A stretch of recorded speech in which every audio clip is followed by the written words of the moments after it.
Muito feliz pela oportunidade de lhe escutar e tantas outras pessoas poderem aqui lhe escutar também. O convite para esse bate-papo, né, me veio de uma busca por apoiar as pessoas nesse momento de desafios, de crise, de dores, e mostrar como o Enneagrama pode ser um caminho, né, de bálsamo, de consciência, também de evolução, partindo de uma poesia, de uma metáfora, de uma história que me encanta muito, que é A Noite Escura da Alma, de João da Cruz.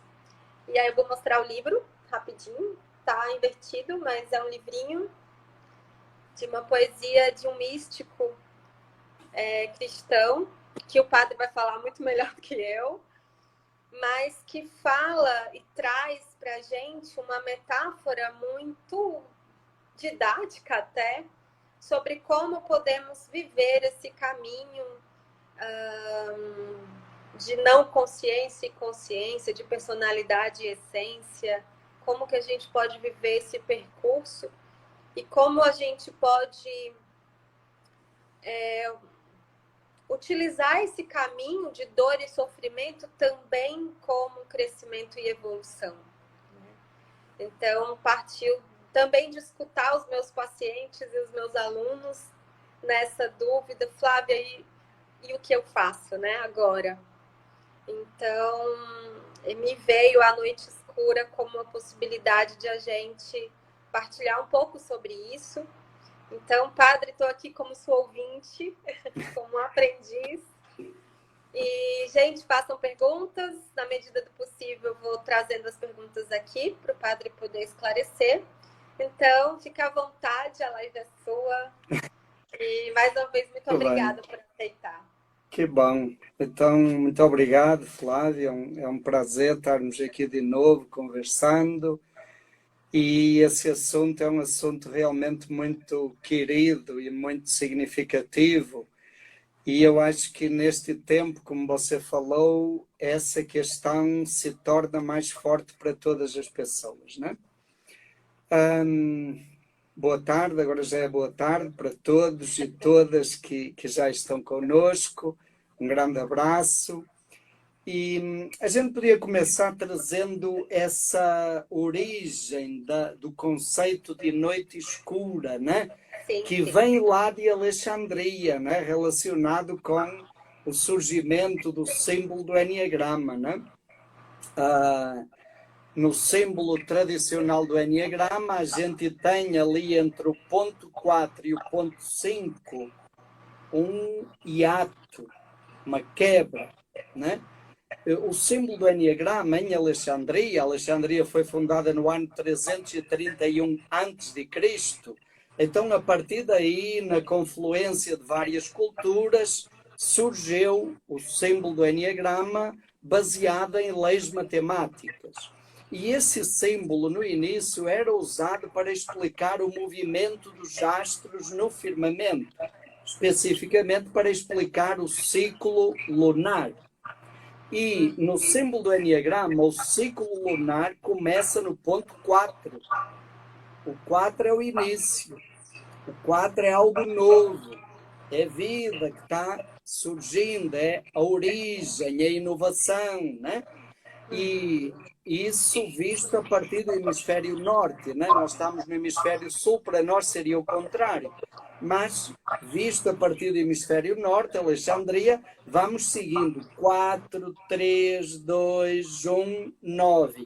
Quando está no 9, a Lua está na Lua cheia. O 9 para a cultura egípcia é a totalidade, é a inteireza, né? A lua cheia, e depois vai minguando, 8, 7, 6, 5. Quando chega no 5, está no finalzinho, é o quarto minguando. Então, o ciclo lunar ele tem 28 noites. A primeira noite do ciclo lunar está no ponto 4. Aí vai aumentando, aumentando.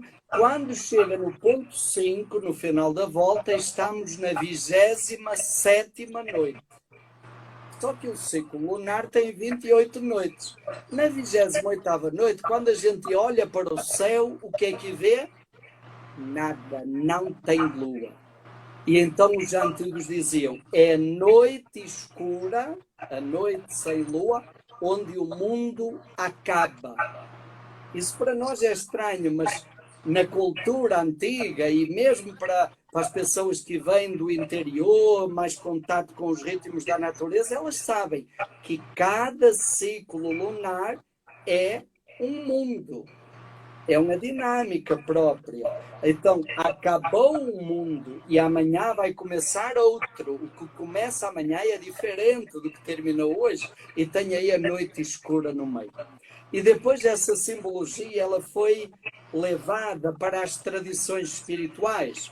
E como você já falou, Flávia, na tradição cristã, o grande expoente que fala sobre a noite escura é João da Cruz. João da Cruz é um místico do século XVI, foi o século de ouro da espiritualidade espanhola, dentro do cristianismo, né? João da Cruz, Teresa de Ávila e Inácio de Loyola. E, no geral, todos os grandes místicos, mesmo em outras tradições religiosas, eles fazem alusão a essa experiência da noite escura. O que é a noite escura em termos espirituais? Olha, há uma fase da nossa vida em que a gente se baseia em determinados valores, há determinadas crenças, há determinados ideais que fazem sentido para nós e isso dá sentido à nossa vida. A gente vive em função disso. Mas, de repente, pode chegar um momento em que tudo aquilo que fazia sentido antes não faz mais sentido. E é como se a pessoa ficasse sem chão. Quer dizer, os valores que estavam na cabeça não fazem mais sentido, não alimentam mais o coração. E fica aqui um buraco entre a cabeça e o coração. Repara que no símbolo do Enneagrama isso é muito interessante. O buraco negro é entre o ponto 4 e o ponto 5. O 4 é a expressão da emoção, o 5 é a expressão da razão. O buraco está aí. É a ruptura, é a desconexão da cabeça e do coração.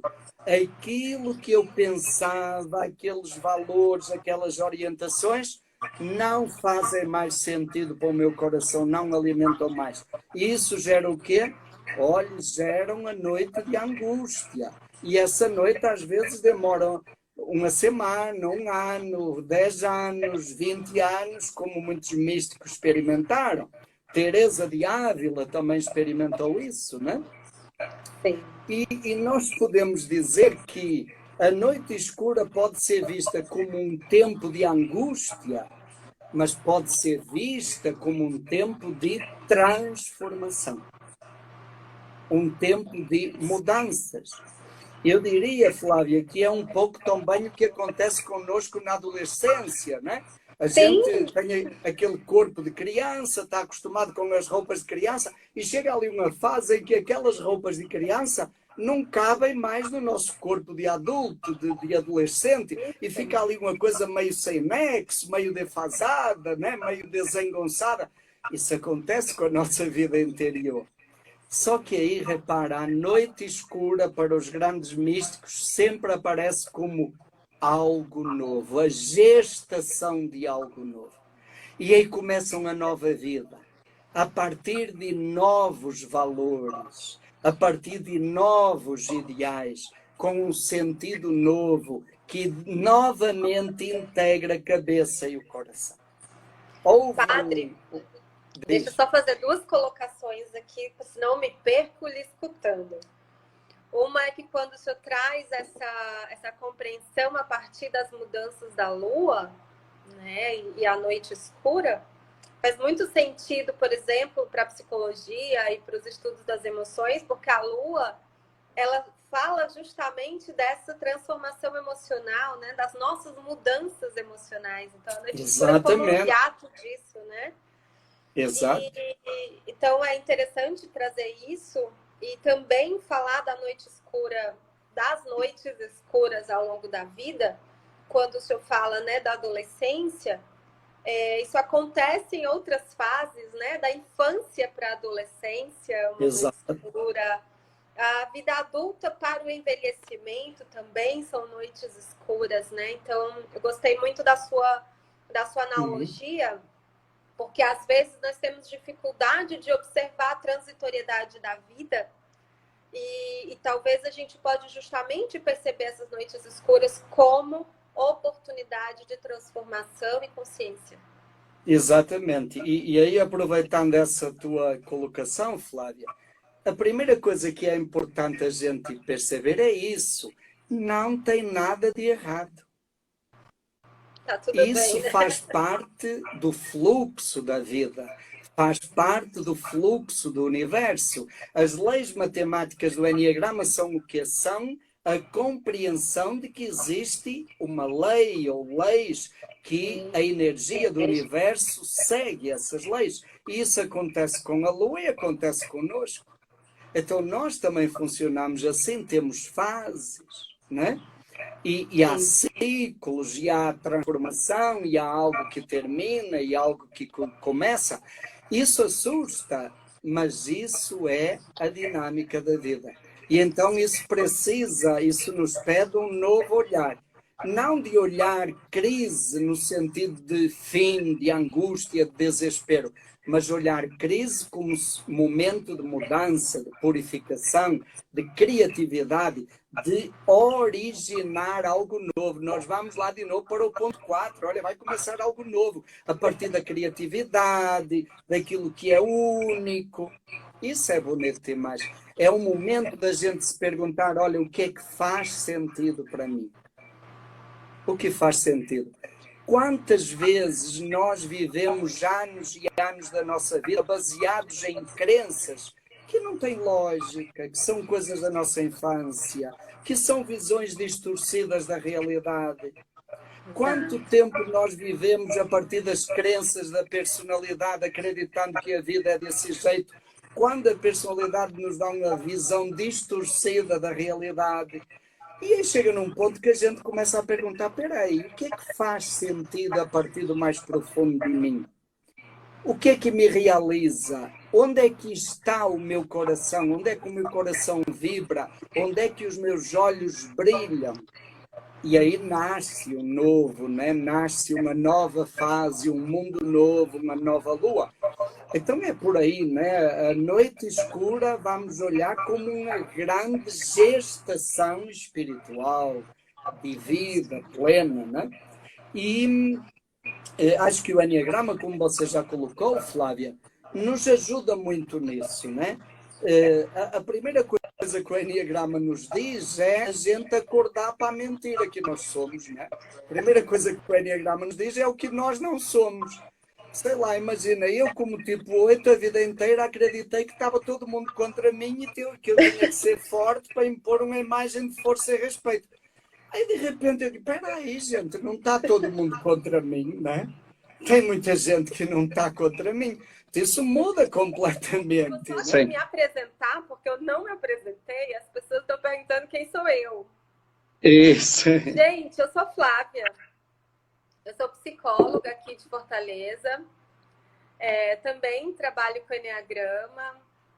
Fiz certificação pelo EPTP, Corânio Paz. E tive um prazer imenso de conhecer Padre Domingos já há algum tempinho. E desde então tenho trocado muito, aprendido mais ainda. Então, eu sou uma aprendiz de Enneagrama em fase de crescimento.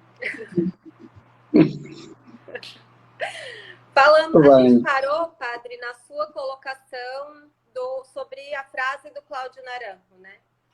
Isso. Então, retomando aí, Cláudio Naranjo, ele dizia que a personalidade é a loucura que nós inventamos para sobreviver. É uma loucura, realmente é uma coisa de criança que nós botamos na cabeça, né?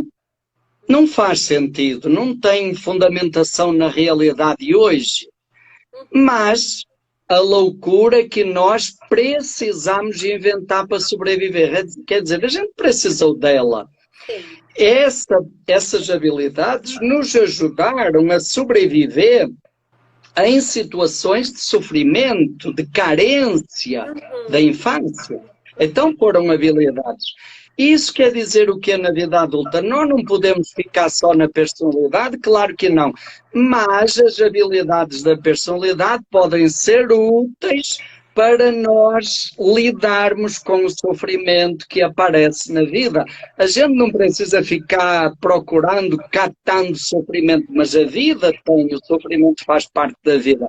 E aí vem essa coisa que talvez seja uma dica importante, e que foi uma intuição aí que você teve e eu achei interessante para esta live. Nós olharmos as habilidades da nossa personalidade como algo que pode nos ajudar neste momento. Isso é interessante. Claro que não vamos ficar só nisso, mas é importante isso. Eu, esta semana, Flávia, escutei uma partilha de uma pessoa, né, que me contou, uma pessoa que está nos assistindo, e que contou o seguinte: uma tia dela, bem idosa, está internada na UTI. Teve vários AVCs, então está numa situação muito delicada, né? E o pai da pessoa que me contou isso, o irmão dessa senhora, foi lá na UTI visitá-la, resolveu ir, né? E chegou lá e disse assim: você não pode morrer, você não pode morrer, você não pode deixar a gente agora, como é que é isso? Nós precisamos de você agora. E não é que a mulher começou a melhorar? E ela é um tipo 1. Imagina, mesmo lá no inconscientezinho dela, mexeu a frase: você não pode, você tem que viver. Ativou ali uma energia de tipo 1, não é não? Eu lembro de outra história de um amigo meu, que tipo 8, foi fazer uma cirurgia cardíaca de alto risco, e ele entrou já no meio de uma crise cardíaca, né? E um médico cirurgião era amigo dele, amigo pessoal. E durante a cirurgia, o médico sentiu que o pai...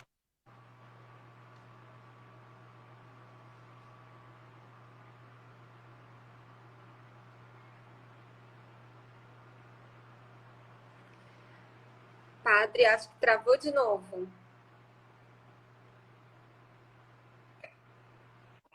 Voltamos? Sim, sim. Agora sim. Estava falando... Então, isso. Um outro caso de um amigo meu, tipo 8, que teve um problema cardíaco, foi internado às pressas, cirurgia de emergência. O cirurgião que foi operá-lo era amigo dele, amigo pessoal. Aí, no meio da cirurgia, o tipo 8 estava indo embora, né? O cirurgião percebeu. Aí o cirurgião disse: pô, você vai morrer nas minhas mãos, não pode, faça isso comigo. E os sinais vitais dele começaram a reagir. Ok, gente, a nossa personalidade tem muita força. E isso também pode ser colocado a nosso favor, né?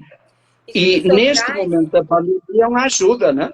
É isso que o senhor traz, é muito importante, porque é o que eu mais escuto hoje, né, com pacientes, com os grupos. E aí, trazendo a noite escura, eu posso viver noites escuras de sofrimento quando são inconscientes, mas eu posso viver noites escuras de dor, mas com consciência, ou seja, exato, utilizando essa experiência para o meu crescimento, para a minha evolução.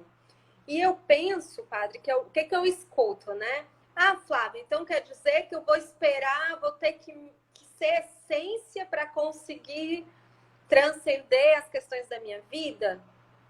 Não, porque parece desesperança isso, né? Então, como a personalidade, né? Como os nossos traços de personalidade podem estar a serviço da vida. Ao invés de eu ser refém da personalidade, ela está a favor da minha evolução, e esse caminho de noites escuras acontecerem de forma mais contemplativa e menos sofrida. Não é? A dor existe, Exatamente. a dor é parte da humanidade, mas por ela ser parte, eu não preciso ser vítima. Eu posso ser companheiro das dores da minha vida, né? Então, eu queria compartilhar uma experiência de uma tipo 7, que estava muito conectada com medo no início da pandemia. E um medo, padre, que estava gerando muito sofrimento e muita paralisia diante das coisas que ela precisava fazer. Então, a gente veio se acompanhando nesse processo, e ontem eu pude escutá-la já num outro nível de consciência, né? Quando ela disse que ela começou a olhar para o medo e disse, ok, faz parte da minha personalidade, é coerente com o momento, mas vai passar. Okay. Eu me conecto com esse otimismo, que é um movimento 7, e aí ela começou a viver uma trajetória de resiliência, que eu escuto como sobriedade. De trazer sobriedade para o que ela estava vivendo. Então, ela foi buscar saídas de forma prática para diminuir a intensidade do medo e poder atravessar os desafios dela. Né? Então, eu percebi ali uma consciência da personalidade, traços de lembrança de essência e uma contemplação de si mesma e da vida. Né? E ela diz, acredito que vai ficar tudo bem. Então, mas eu diria, não ficou romantizado, né? Exato. E eu diria, Flávia, que um ponto importante aí é o fato da pessoa parar e acolher. Isso. Deixar de fugir disso, de se vitimizar ou de terceirizar e dizer, olha, isto é meu, eu estou sentindo isso agora. Isso. E a próxima pergunta, e agora o que é que eu faço? E aí nós vemos que a sombra, a noite escura, é caminho para a luz. A sombra é caminho para a essência. A personalidade é caminho para a essência. Eu gosto de uma simbologia. Quando nós estamos, por exemplo, numa sala, num quarto, tem uma parede. A parede, ela nos separa do ambiente externo ou ela nos liga ao ambiente externo? Depende do olhar. Ora, a sombra, ela nos separa da essência, separa, mas ela também nos liga à essência. Então, uma coisa que é muito simples. Olha, se nós olharmos, nós vamos andando na rua e vemos uma sombra no chão. O que é que a sombra nos diz? A sombra nos diz de que lado está o sol. Se nós quisermos saber onde está o sol, olhamos para a sombra e ela nos indica. Agora, se eu fugir da sombra, eu estou fugindo da luz. É o nosso dilema, não é? E aí a negação, né, padre? Exato. Quando a gente abraça, acolhe, e abraçar significa dizer, olha, isto é meu, faz parte de mim, é fruto das minhas crenças, é fruto das minhas opções, é fruto dos meus comportamentos, acolhe. E agora, o que é que faz? E quando a gente está lá no estresse, na sombra de nós mesmos, não adianta a gente querer pular para ir direto para a essência. Não dá. A gente tem que perguntar como é que eu faço para ir para a personalidade? Quais são as habilidades que a personalidade me ensinou para lidar com a dor, o sofrimento, a sombra? Isso que você falou a respeito do 7, o 7 vai perguntar, ok, o que é que eu posso fazer com criatividade, com inovação, o que é que eu posso fazer de agradável e de prazeroso para sair desta situação? Ok, ele começou a sair da sombra e naturalmente ele vai começar a sentir o cheiro da sobriedade, da temperança, de buscar algo mais. Ok, mas o primeiro passo é para isso. Esta semana no canal do YouTube eu estou estamos com uma série chamada Trânsito Interior. Eu já Ajudar cada tipo falar sobre isso. Né? Ajudar cada tipo a perceber, olha, quando eu estou no modo personalidade.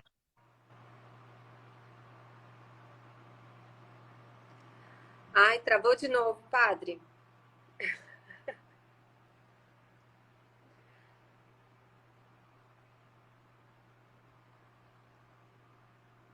Vamos esperar destravar. Pronto. Travou de novo, estava começando a falar quando eu estou na personalidade.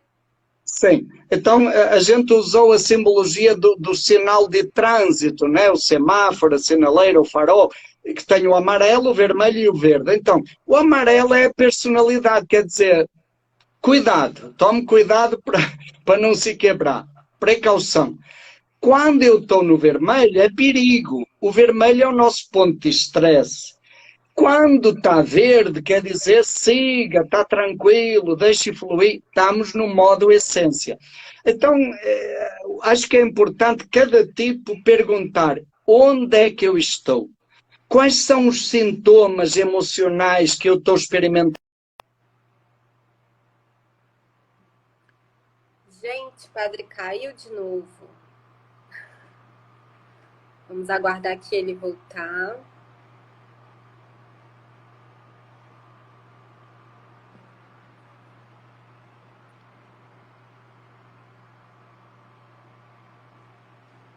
Pronto.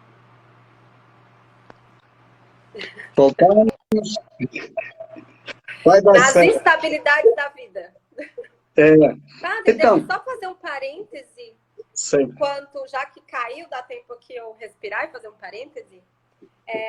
Que eu queria só que o senhor falasse, não deixasse de falar das dores dos centros de inteligência, que eu acho muito importante. Isso. Mas eu queria só resgatar, quando o senhor fala da personalidade enquanto sofrimento, né, do quanto é importante o percurso. E aí eu queria resgatar Jung, que é a psicologia, a teoria com a qual eu trabalho. E Jung fala exatamente desse processo de individuação, que é a noite escura, mas que ele fala exatamente isso. Eu não tenho como chegar aos céus sem antes atravessar os infernos. Eu não tenho como chegar à luz sem antes atravessar as sombras, né? Então, Jung fala isso através do processo de individuação, ou seja, a individuação é eu me tornar íntegro. Essa integridade de luz e sombra não é ser santo, é ser pleno. Se a gente conseguir a plenitude, a gente busca a santidade. É isso que Jung fala, né? E Santa Teresa também fala isso na metáfora das moradas, né? Então, eu queria só trazer essa analogia para que as pessoas percebam que o processo da psicoterapia, por exemplo, o processo de um trabalho de autoconhecimento é justamente atravessar as noites escuras com consciência, saindo da inconsciência da personalidade para uma vida de mais verdade, né? Luz. Exato. E trazendo mais uma do Jung, né? O ser humano não se torna iluminado imaginando figuras de luz. Ele se torna iluminado abraçando as sombras. E isso, repara, é a experiência da noite escura nas tradições espirituais. Isso é o centro de todas as tradições religiosas. Qual é o cerne da experiência do cristianismo? Morte e ressurreição. Como aconteceu a iluminação do Buda a partir do confronto com o sofrimento. Então é o caminho, não tem outro caminho. A nossa tendência é ignorar a sombra, fugir da sombra, negar e querer a luz. Não dá para chegar por aí, né? Então passa por aí. A pessoa espiritual não é a pessoa que eliminou as sombras. A pessoa espiritual é a pessoa que consegue acolher a sombra e fazer da vida uma dança entre a luz e a sombra. E perceber como esses aspectos da personalidade podem ajudar e ser úteis para a vida, para a missão, né? E aí Gurdjieff fala exatamente isso, né? Que para viver antes eu preciso morrer em vida. E essa morte em vida é justamente morte do ego, né? É a gente viver essas mortes para que uma vida de mais consciência possa existir. Acho que acaba que todos trazem a mesma mensagem. Opa, padre, me escutou? Escuta, agora voltou. Estava travado, mas voltou. Pronto, Sim. estava Está me falando que ouvindo também? Gurdjieff, sim, Sim. sim. E Uhum. Gurdjieff fala dessa morte, né? Morrer para poder viver. E ele fala da morte Exato. do ego, né? Da morte dessa inconsciência egóica, para que nós possamos ter uma vida realmente de mais autenticidade, né? Uhum. Exatamente. E voltamos a isso. O desafio não é matar o ego, destruir a personalidade. A pergunta é quem é sujeito? Quem é que está no comando, né? É a consciência, e a partir da consciência nós integramos a essência, integramos a personalidade. Há momentos da nossa vida onde nós precisamos estar na personalidade. É o jeito para a gente sobreviver, né? Eu E escutei de sabemos uma que... nove, padre, esses dias, né? Eu perguntando, e aí, o que você vai fazer no final de semana? Ela, narcotizar. Ok. Eu vou Há momentos onde narcotizar, eu vou precisa. assistir Netflix e tá tudo bem. Exato. Exato. É o jeito do 9 às vezes lidar com sofrimentos grandes. Assim Isso. como o 7 é o E aí jeito de ela buscar disse, algo criativo e agradável. segunda, e ela disse, segunda-feira eu volto para a vida, Ok. para os desafios, mas esse final de semana eu vou narcotizar. Exato. E a E consciência, é a Exato, consciência. é o que eu ia dizer. A diferença está na consciência. Não é a situação que me leva, sou eu que decido usar essa habilidade.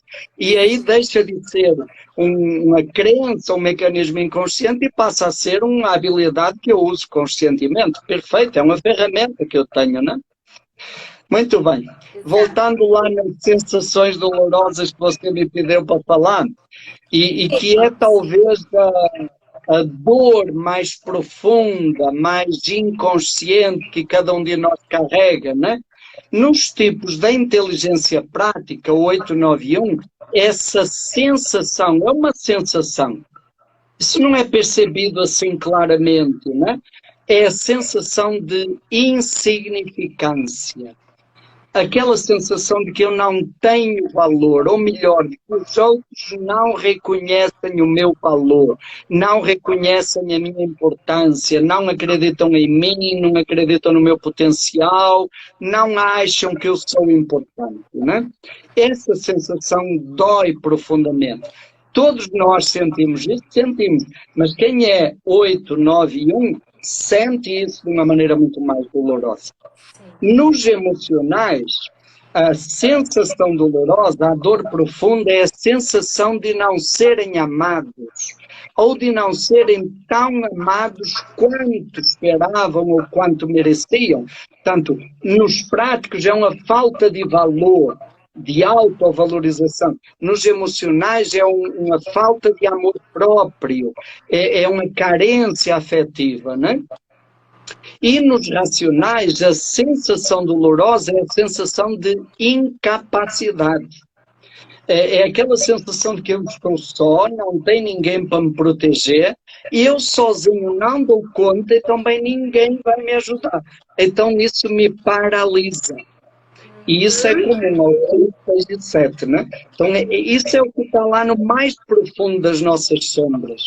Eu queria aproveitar, então, para ilustrar isso um pouco a partir das minhas escutas, né? E eu tenho escutado, eu escutei hoje uma tipo 8 social dizendo: estão me convidando para ser presidente da Associação de Moradores e eu vou ser porque eu preciso proteger aquelas pessoas do que estão fazendo. E aí eu perguntei, né? Você precisa de um cargo para proteger? Né? Como se o cargo trouxesse essa sensação de importância. De valorização. Me reconhece, né? E aí a gente conversando, padre, aí a gente foi chegando exatamente aí, né? Então, se é realmente você quer realmente colaborar com as pessoas, não precisa do cargo. Uhum. Né? Exato. E aí a gente foi entrando em contato com essa sensação de não importância. Uhum. E me parece que o grande equívoco da nossa vida é isso. A tendência é nós acharmos que a valorização que eu não sinto vai vir de fora, das Vai vir de pessoas, fora. dos cargos, do curso, O da mundo profissão, precisa. tá? Isso. Os emocionais acharem que a carência que eu sinto vai ser preenchida com as migalhas de amor dos outros. E os racionais acharem que a insegurança que eles sentem vai vir de bengalas que os outros lhe dão. Bengalas, cursos, podem ser pessoas, cursos, instituições. Esse é o perigo.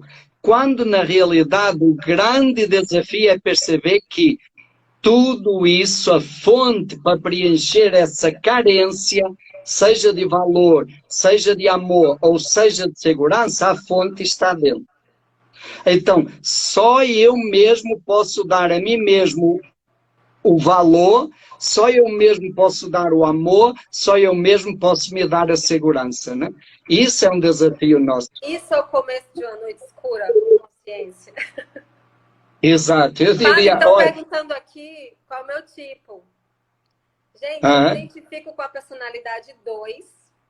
E aí eu queria trazer uma experiência pessoal nesse período de pandemia, onde eu me percebi quase que no esgotamento por um excesso de doação.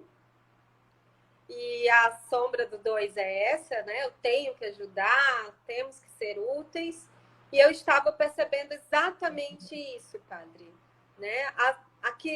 Estava a serviço de quê? Né? Toda a minha doação. Então, rever, parar, pausar. E o que eu não estava cuidando em mim mesma e que estava desequilibrado o dar e o receber, portanto, estava me trazendo sofrimento, né? Então, acho que quando o senhor traz essas dores profundas, né, das tríades, dos centros de inteligência, nos ajuda, nesse momento de crise, a gente se perceber, né? Então, os instintivos se perguntarem, né, os práticos se perguntarem a serviço de que eu estou me colocando em tantos lugares de controle e proteção. Uhum. De quem eu estou cuidando, né? Os emocionais, né? Tanto com a doação e os mentais com tanto planejamento e tanta segurança. Imagina os mentais nesse período, né, padre? Claro, Em contato com claro, a sensação de estar só, de ficar perdido. Mas é isso, por isso que a noite escura, esta noite escura que estamos vivendo, também é uma grande oportunidade da gente tomar consciência disso.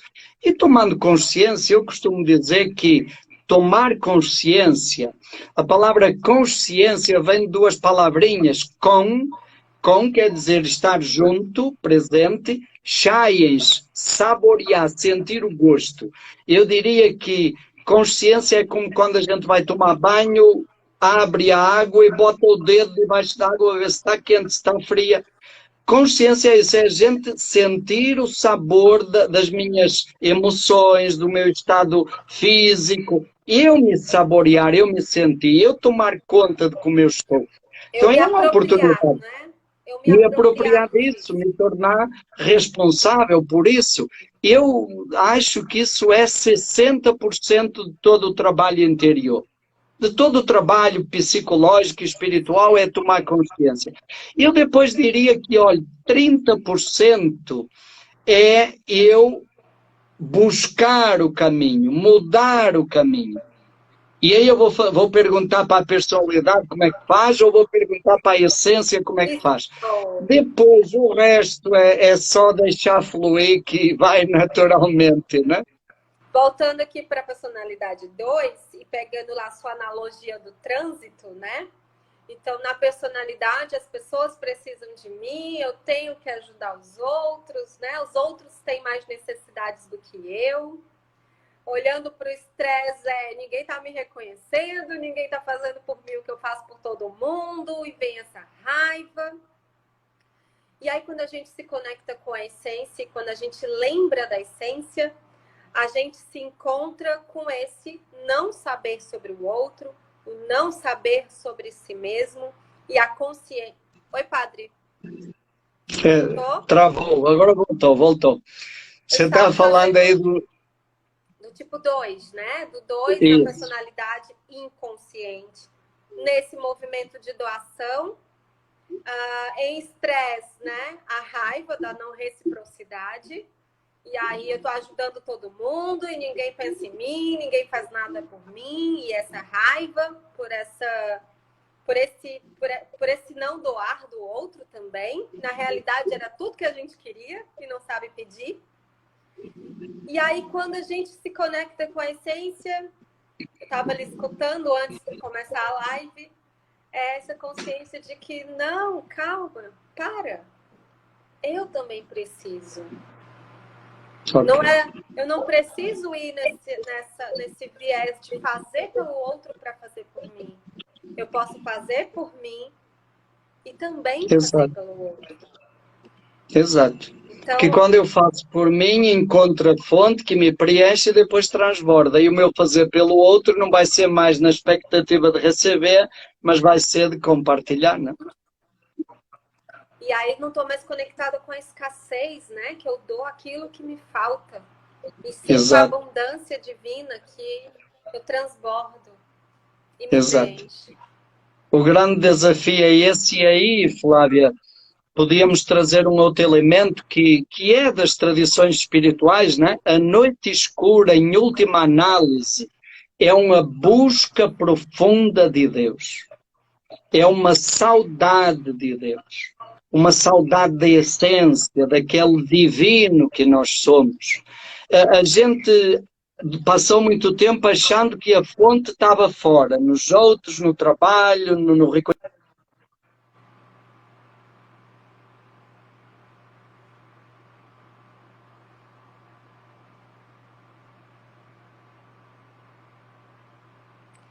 Sim. Padre, travou de novo.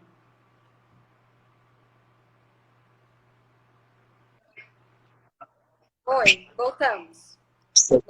E a gente passou muito tempo procurando fora, né? Sentia a carência, ou de amor, ou de valorização, ou de segurança, e procurava fora. Chegou num ponto que a gente vê que o de fora não preenche. E agora? É a hora de voltar para dentro. E dentro nós vamos nos encontrar com a fonte, que é essa essência divina que nos habita, né? Então, no fundo, a noite escura é a grande oportunidade do encontro com Deus, com a essência, com essa fonte, que está dentro, não está fora, né? E isso me lembra uma fala de Teresa de Ávila, quando ela diz: é incrível acharem que vão encontrar os céus sem antes encontrarem a si mesmos. Exato. E ela... Exato, e ainda diz assim, sem antes entrar dentro de vocês, a fim de considerar a vossa miséria. Quer dizer, a fim de olhar para a sombra. Olha para a sombra, é o caminho para chegar na luz, não é? Exatamente. Então, é por aí, né? Percebeu, vem emoções que incomodam, pare, acolha, se permita viver isso, respire isso, eu gosto muito de dizer, respire isso que você está sentindo, e isso vai lhe mostrar que tem luz. A luz não está no fim do túnel, a luz está dentro do túnel. Desde que a gente olha para a sombra, começa a enxergar a luz, né? É um processo que eu diria que é concomitante, né? Olhando a sombra aparece a luz. Enquanto a gente fugir da sombra, foge da luz também, né?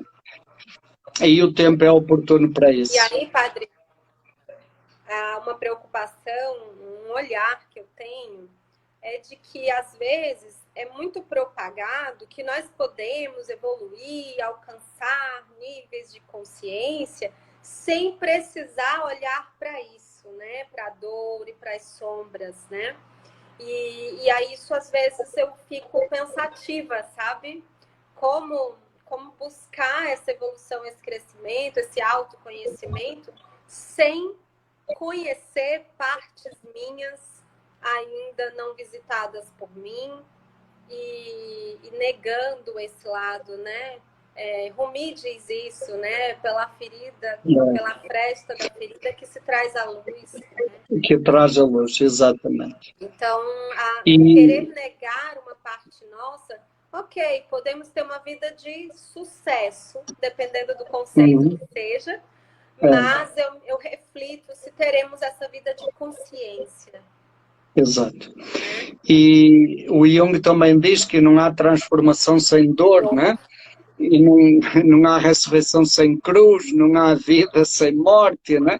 É o caminho, e o Enneagrama nos diz isso. Eu também acho, Flávia, que é uma das grandes tentações que hoje crescem no mundo do Enneagrama, é essa ilusão de ignorar dor, de ignorar trabalho humano, trabalho de personalidade e querer ficar iluminado assim, só falando de essência. Isso é mais ilusão do que essência. Nas tradições espirituais, tem uma expressão muito interessante que diz que o ego, o que às vezes aparece o nome de demónio, é o pai da mentira. O ego é o pai da mentira. Ele nos engana de tal jeito que às vezes quando a gente pensa que está muito iluminado, aí é que está completamente cego pelo ego, né? E é isso, o perigo de querer iluminar-se sem entrar em contato com a sombra, com a dor e assumir, é ilusão, né? A mesma coisa, também não dá para ficar só na sombra, mas também não dá para viver só de luz. Sim. É essa dança, né? Essa harmonia. Padre, o que você pode dizer para a gente, então, nesse período de uma crise tão intensa, imensa, e que nos pegou de surpresa, né? Até alguns dias atrás a gente achava que tinha a vida sob controle. E hoje, né? Estamos todos aqui, me parece que muito sensíveis a tudo que está acontecendo. Né? Então, o que você tem a dizer para todos nós sobre isso? Olha, eu diria, Flávia, é o que eu estou tentando também fazer e viver neste dia a dia, permitir-se sentir. Permitir-se sentir. Olha, segunda-feira, eu tive uns sintomas de espirrar, de tosse. Eu, na segunda noite, eu senti medo, senti. Acolhi, respirei isso. Graças a Deus não era nada, mas senti. E este tempo, isso vale para o medo, sei lá, a insegurança financeira e outras coisas, sentir, acolher isso. Não tem nada de errado em sentir medo, não tem nada de errado em sentir carência, não tem nada de errado em sentir essas coisas. Isso é humano, não é? Acolher. Sim. E depois olhar para a frente. Eu diria, a outra pergunta a seguir é perguntar para a minha personalidade. Quais são as minhas habilidades? Então vamos nisso. Tá? E depois vamos para a essência, porque sabemos que não dá para ficar muito tempo na personalidade, senão vamos cair de novo lá no estresse, né? Cai de novo no adormecimento, né? No adormecimento. Tem uma frase do apóstolo Paulo que diz assim: quem caiu, trate de se levantar. E quem está em pé, tome cuidado para não cair. É isso, né? Quem está lá na sombra, volte para a personalidade. Quem está na personalidade, cuidado para não cair. Vamos para a essência, né? E quem puder dar a mão para levantar alguém, por favor.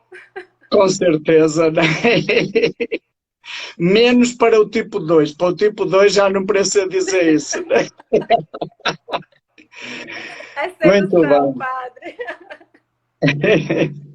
Padre, então, muito obrigada. Tem uma pessoa perguntando aqui, não dá para acompanhar aqui os comentários, mas tem uma pessoa perguntando como acolher as sombras e usar a personalidade para o seu desenvolvimento para um tipo 1. Olha, eu diria a sombra do tipo 1 é quando o tipo 1 começa a ficar com vontade de se isolar, magoado, ressentido, uma melancolia, queixa, aquela sensação de que eu me esforço tanto, ninguém valoriza, não vale a pena, dá vontade de sumir. Ele está lá na luz vermelha do modo stress. Pare e pergunte para a personalidade, para o 1, o que é que eu tenho que fazer agora? O tipo 1 é fazer o que tem que ser feito. Então, pare, saia dessa melancolia e pergunte agora, neste momento, o que é que eu tenho que fazer? Olha, tenho que ir arrumar a casa, tenho que preparar isto, tenho que fazer isto. Vá para isso, volte para a ação. Não fique só nisso. Depois pergunta agora como é que eu posso relaxar. E aí você sai do estresse, vai para a personalidade, depois vai para a essência. Porque se você estiver lá na melancolia e quiser ir logo direto para a essência, para relaxar, você não vai conseguir. Porque vai entrar na culpa, vai dizer, mas eu não devia relaxar, porque é uma falta de... Não é? Então vamos por passos, por degraus. E o Enneagrama nos dá essa sequência assim bem prática, né? Nós não vamos ter tempo para falar de tudo por ti, aqui tem certamente muitas cada um está perguntas procurando. aqui, 7, 8, 6. Exato, mas olha, o que eu deixo como sugestão, procura lá no canal do YouTube, que ontem saiu do tipo 1, hoje do tipo 2, cada dia vai sair de um tipo. E tem lá esse passo a passo bem mastigadinho, né? Que bom, Padre. Padre, mais uma vez, gratidão imensa. É sempre incrível, é sempre muito singular poder trocar, poder escutar, poder pensar junto. E, gente, se vocês quiserem saber mais detalhadamente sobre esses caminhos de cada tipo, Padre Domingos está fazendo essas partilhas, né? Acho que é diariamente, Padre? Diário. Cada dia sai um tipo. Ontem foi tipo 1, hoje tipo 2. Então, vocês vão ter as estratégias aí definidas. Nosso objetivo hoje era mais trazer o conceito de noite escura, o conceito de atravessar esse processo de dor, de sofrimento para crescimento. Então, Padre, mais uma vez, gratidão. Muito bem, muito obrigado.